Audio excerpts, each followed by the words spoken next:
Hello friends, आज हम पढ़ेंगे भारतीय साक्ष्य अधिनियम 1872 की धारा 21 एवं वर्तमान भारतीय साक्ष्य अधिनियम की धारा 19। दोनों ही धारा समान है, केवल उनका स्थान परिवर्तन है नए एक्ट में। बाकी उसके अंदर जो फैक्ट्स हैं बिल्कुल वही है, हेडिंग भी वही है। दोनों ही धाराओं में कोई अंतर नहीं है। तो सेक्शन 21 पुराने एविडेंस एक्ट का और वर्तमान एविडेंस एक्ट का सेक्शन 19 ये कहता है कि स्वीकृतियों का उन्हें करने वाले व्यक्तियों के विरुद्ध और उनके द्वारा या उनकी ओर से साबित किया जाना। तो एडमिशंस के बारे में जो सामान्य सिद्धांत है वो यह है कि जो व्यक्ति स्वीकृति करता है उस व्यक्ति के विरुद्ध वह रिलेवेंट होती हैं। उस स्वीकृति का इस्तेमाल विरोधी पक्ष कर सकता है। कहने का तात्पर्य यह है कि स्वीकृतियां सामान्य दशा में उसे करने वाले व्यक्ति के पक्ष में साबित नहीं की जा सकती हैं, लेकिन जिस व्यक्ति ने भी कोई ऐसा स्टेटमेंट दिया है जो स्वीकृति के दायरे में आता है तो विरोधी पक्ष सदैव उसका लाभ उठा सकता है। इसलिए सिद्धांत यह है कि स्वीकृतियां उन्हें करने वाले व्यक्ति या उनके हित प्रतिनिधि के विरुद्ध सुसंगत हैं और साबित की जा सकेंगी। यानी वह व्यक्ति जिसने ऐसा कोई स्टेटमेंट दिया है जो स्वीकृति के दायरे में आता है उसके विरुद्ध वह रिलेवेंट है और वह विरोधी पक्ष के द्वारा उसके विरुद्ध साबित की जा सकती हैं।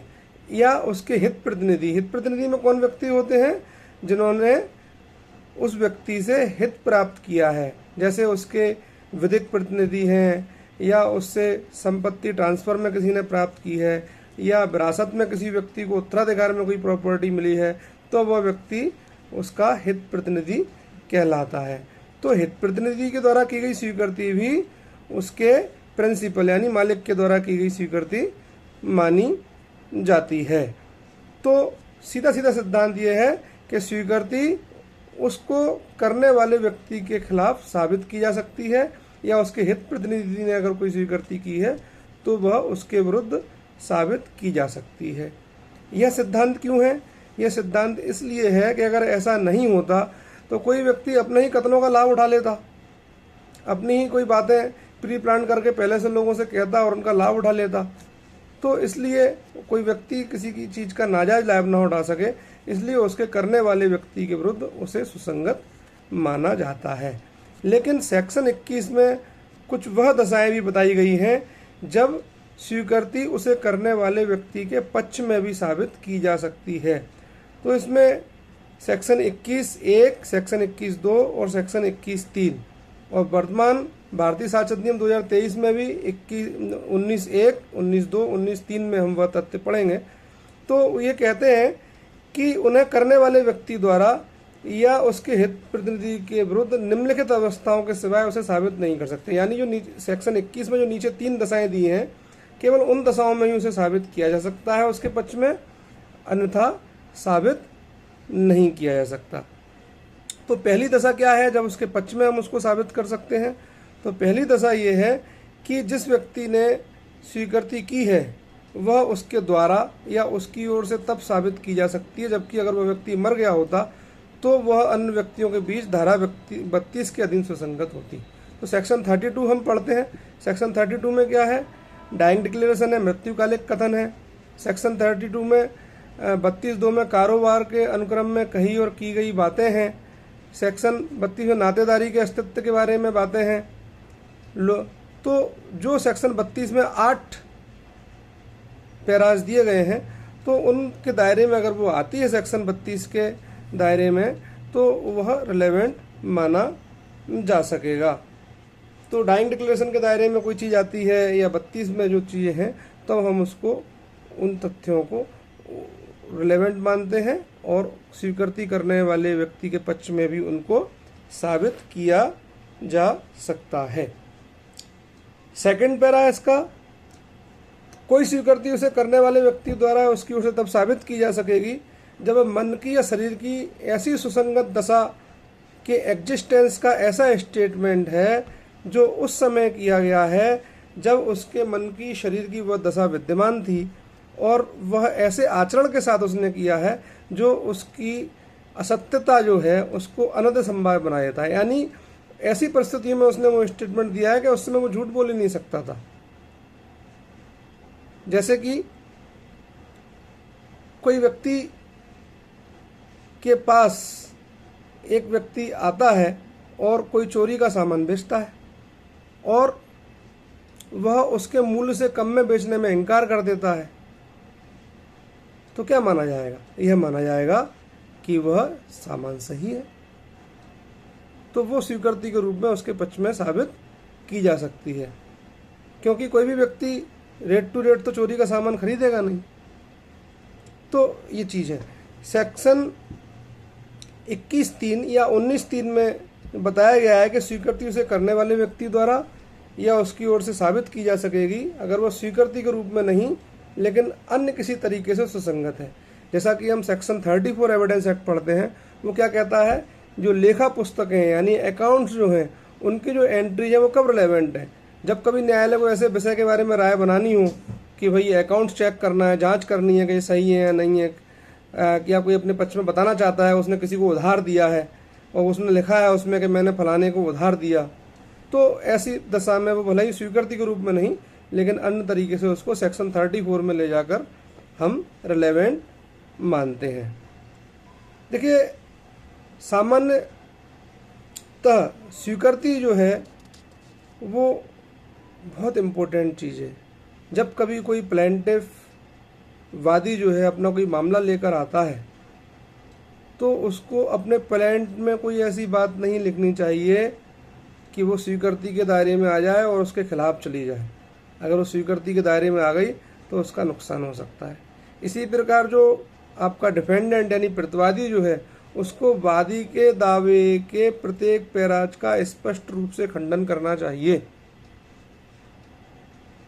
अगर वो उन चीज़ों का खंडन नहीं करता है तो अविभाजन के जो सिद्धांत हैं वो ये कहते हैं कि वो उसको फिर स्वीकृति माना जाएगा।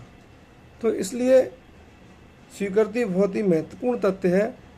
जो क्रिमिनल मामले होते हैं उसमें हम स्वीकृति को संस्वीकृति कहते हैं, लेकिन एक बात को ध्यान रखना है, संस्वीकृति कभी भी सिविल मामलों में नहीं होती, वो सदैव क्रिमिनल मामलों में होती है।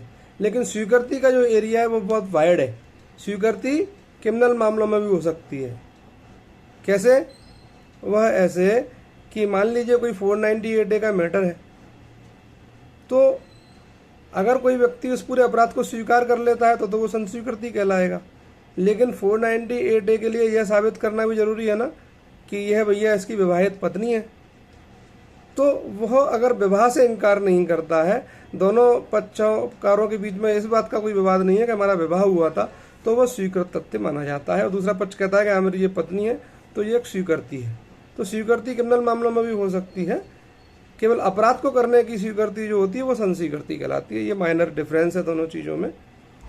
कहा जाता है कि जो स्वीकृति है वह जाति है और संस्वीकृति उसकी उपजाति है, और स्टेटमेंट मूल वंश है। यानी स्टेटमेंट और भी वाइड वर्ड है। स्टेटमेंट मूल वंश है, स्वीकृति उसकी जाति है और संस्वीकृति उसकी उपजाति है। अब हम देखेंगे जो उसकी जो इलस्ट्रेशंस जो हैं वो वर्तमान भारतीय साक्ष्य अधिनियम 2023 में भी वही इलस्ट्रेशन है जो भारतीय साक्ष्य अधिनियम 1872 की धारा 21 में दिए गए थे। इनमें भी कोई डिफरेंस नहीं है। इसका इलस्ट्रेशन ये बताता है कि ए और बी के बीच में मान लीजिए डिस्प्यूट है कि भाई ए कह रहा है कि ये ब्लैक जो है वो कूट रचित है या नहीं है। एक कोई डॉक्यूमेंट है, उसके कूट रचना के बारे में कोई विवाद है। एक पक्ष कहता है ये कूट रचित है, एक पक्ष कहता है ये असली है। एक मान लीजिए मिस्टर ए कह रहे हैं कि ये असली है और मिस्टर बी कह रहे हैं कि यह कूट रचित है। अब आज तो डिस्प्यूट है इनके बीच में, केस लेकर आए हैं ये असली है। अब पूर्व में मान लीजिए मिस्टर ए ने अगर कोई ऐसा स्टेटमेंट दिया था कि यह विलेख कूट रचित है, तो मिस्टर ए के विरुद्ध इसको साबित किया जा सकता है और मिस्टर बी उसका फ़ायदा उठा सकते हैं और ए के विरुद्ध साबित कर सकते हैं कि साहब इन्होंने देखिए पहले एक जगह बयान दिए थे, उसमें कहा था कि ये कूट रचित है और आज ये कह रहे हैं असली है। इसी प्रकार से मिस्टर बी क्या कह रहे हैं कि ये कूट रचित है। अब मिस्टर बी ने मान लीजिए अगर कोई ऐसा फैक्ट कभी स्टेटमेंट दिया हो और उसमें जो फैक्ट आया हो कि भाई ये विलेख जो है वो असली है, तो इसका फ़ायदा मिस्टर ए उठा सकते हैं, क्योंकि स्वीकृत के सामान्य सिद्धांत क्या है, स्वीकृति उसे करने वाले के विरुद्ध साबित की जा सकती है या उसके हित प्रतिनिधि के विरुद्ध साबित की जा सकती है। लेकिन जो मिस्टर ए जो यह सूट लेकर आए हैं कि यह विलेख असली है, तो वो अपना ही कोई कथन कि ये विलेख असली है उसको साबित नहीं कर सकते जब तक कि वो अपवादों के अंतर्गत 21, 1, 2 या 3 में न आता हो। इसी प्रकार से हम इसका जो दूसरा इलस्ट्रेशन है वो आपका सेक्शन 32(2) के बारे में बताता है। जो हमारा सेक्शन 21(2) है, जो सेक्शन 21(1) है और सेक्शन 19(1) है, जिसमें बताया गया है कि स्वीकृति के रूप अगर उसने स्वीकृति उसके पक्ष में कब साबित कर सकते हैं, धारा 32 की दशा में। तो उसी का इलस्ट्रेशन है कि इस पोत को डुबोने के लिए किसी का ट्रायल चल रहा है कि भैया इनकी लापरवाही से ये पोत डूब गया है, लेकिन 32(2) में क्या कहा गया है कि कारोबार के अनुक्रम में की गई प्रविष्टियाँ सुसंगत मानी जाती हैं। तो अगर कोई उस जहाज का कैप्टन था, अगर वो कोई डायरी मेंटेन करता है तो वो डायरी 32(2) के अधीन एडमिसिबल मानी जाती है। तो डायरी में उसने जो स्टेटमेंट जो लिखे हैं, नोट किए हैं कि भाई ये मैं तो सही रूट पर इस प्लेन को ले जा रहा था, गलत रूट पर नहीं ले जा रहा था, तो वो उन कथनों को उसके पक्ष में साबित किया जा सकता है, क्योंकि अगर उसकी मृत्यु हो गई होती तो 32(2) में वह रिलेवेंट माना जाता। यही चीज़ें हैं। ऐसा इसका इलस्ट्रेशन सी है कि अपने द्वारा कलकत्ता में किए गए अपराध का मूल्य में वह अपने द्वारा लिखित और उस दिन लाहौर में डेटेड उसी दिन का लाहौर का डाक चिन्ह धारण करने वाला पत्र पेश करता है। अब पत्र की तारीख में का कथन गिराए है, क्योंकि उससे डेट प्रूव हो रही है कि उस दिन ये पत्र यहाँ पर उसके द्वारा लिखा गया था। तो अगर मृत्यु हो जाती तो 32(2) के अधीन उसको हम साबित कर सकते थे कि ये पत्र फलाने लिखा था भैया, तो इसलिए वह उसके पक्ष में इस चीज़ को साबित कर सकता है। इसी प्रकार इसका डी इलस्ट्रेशन बताता है कि का चुराए हुए माल को यह जानते हुए कि वह चुराया हुआ है प्राप्त करने का मूल्य में, वह यह साबित करने का प्रपोजल करता है कि उसने भैया उसके मूल्य से कम में बेचने में इनकार किया था। जो कम में बेचने में इनकार किया था, इसका मतलब क्या है, यही माना जाएगा कि भाई वो सही चीज़ है, क्योंकि चोरी का माल तो औने पौने दाम में व्यक्ति बेचता है, लेकिन सही चीज़ तो उतने ही दाम में बेचता है। तो ये भले ही स्वीकृति है, लेकिन इन कथनों को का साबित कर सकेगा, क्योंकि ये जो फैक्ट इन इशूज है उससे प्रभावित उसके आचरण को स्पष्टीकरण करता है।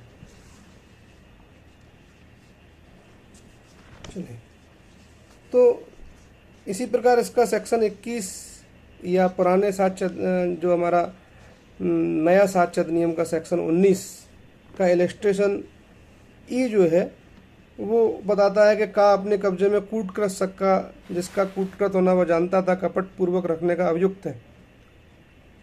अब वह यह साबित करने का प्रपोजल करता है कि मैंने भाई उसके एक एक्सपर्ट से उसकी जांच कराई थी और उस एक्सपर्ट ने कहा था कि ये सही है। तो इस फैक्ट को यह साबित कर सकता है कि भाई उसने कहा था असली मैंने उसको रखा, तो इसको ये साबित किया जा सकता है। तो इन कंडीशन में जो इसके 21(1)(2)(3) या 19(1)(2)(3) जो धाराएं हैं उनके तहत उसको फेवर में भी हम उसको साबित कर सकते हैं। बहुत बहुत धन्यवाद। जय हिंद, जय भारत।